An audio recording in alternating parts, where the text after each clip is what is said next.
Welcome to our channel. Today we how to authorize with Crisp for lead capture workflow access easy tutorial step by step clearly.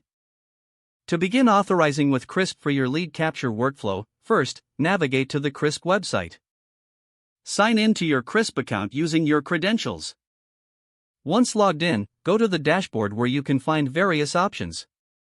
Locate the Settings menu on the left sidebar and click on it. In the Settings menu, look for the Integrations tab and select it. You will see a list of available integrations, including lead capture options.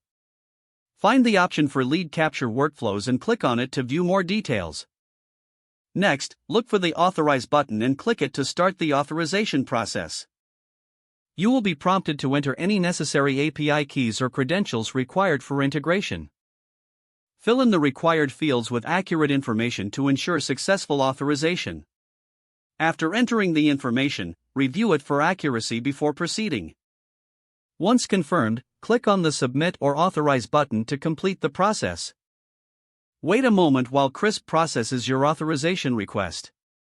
Once complete, you should see a confirmation message indicating successful authorization.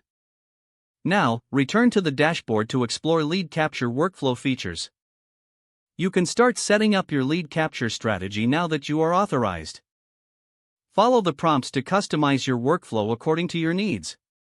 Monitor your leads effectively through the Crisp platform moving forward. If the page does not load, refresh the browser or try again in a private or incognito window. Make sure you are using the correct email address, then retype it carefully to avoid small typos. If your password is not accepted, use the reset option and create a new strong password you can remember.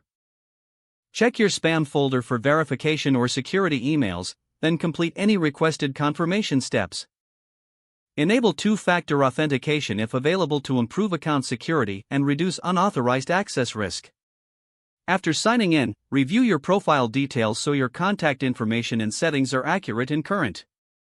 If you see an error message, note it down and try again after restarting your device and internet connection. Log out when you finish, especially on shared devices, to keep your account and payment information secure. If the page does not load, refresh the browser or try again in a private or incognito window. Make sure you are using the correct email address, then retype it carefully to avoid small typos. Don't forget to like this video and subscribe to our channel for more step-by-step tech guides.